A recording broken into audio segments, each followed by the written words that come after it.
Hello বন্ধুরা, আসসালামু আলাইকুম। পাপড়ি মাশরুম অ্যান্ড অ্যাগ্রো ফার্মের পক্ষ থেকে সবাইকে শুভেচ্ছা। আশা করি সবাই ভালো আছেন।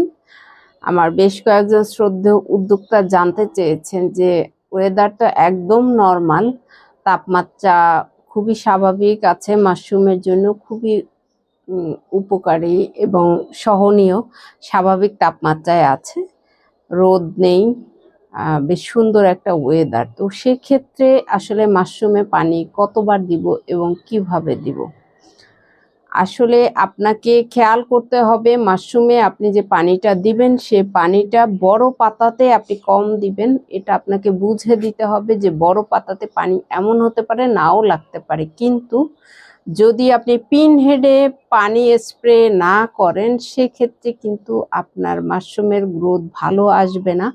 আপনাকে পিন হেডের ক্ষেত্রে অবশ্যই খেয়াল করতে হবে যে এটাতে পানি স্প্রে হয়তো আপনি 2 ঘন্টা পরে পরে করা লাগতো, সেটা হয়তো লাগবে না।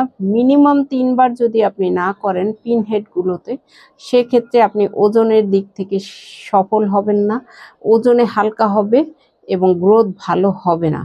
যখন গ্রোথ কম হবে, ডাটাগুলো ওজনে হালকা হবে, তখন কিন্তু একটা স্পুনের হিসাব করে যদি বলি যেটা 70 থেকে 90 গ্রাম হবে সেটা হয়তো 30 গ্রাম হবে।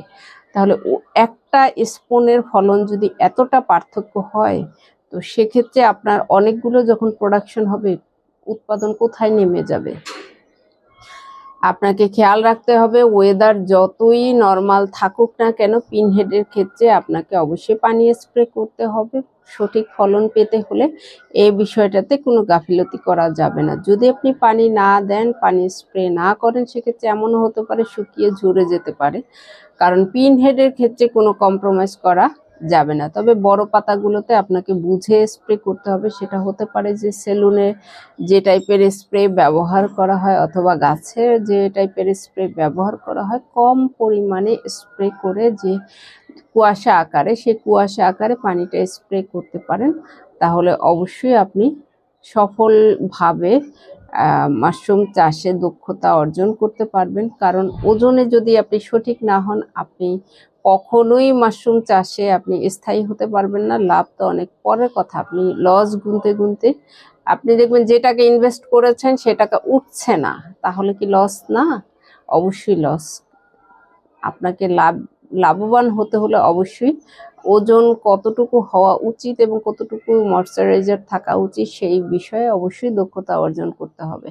আশা করি ভিডিওটি দেখে উপকৃত হবেন। ভালো থাকুন, সুস্থ থাকুন এবং নিজ ঘরে ঘরে মাশরুম চাষ করে নিজের পুষ্টির চাহিদা মিটিয়ে তুলুন। ভালো থাকুন। আল্লাহ হাফেজ।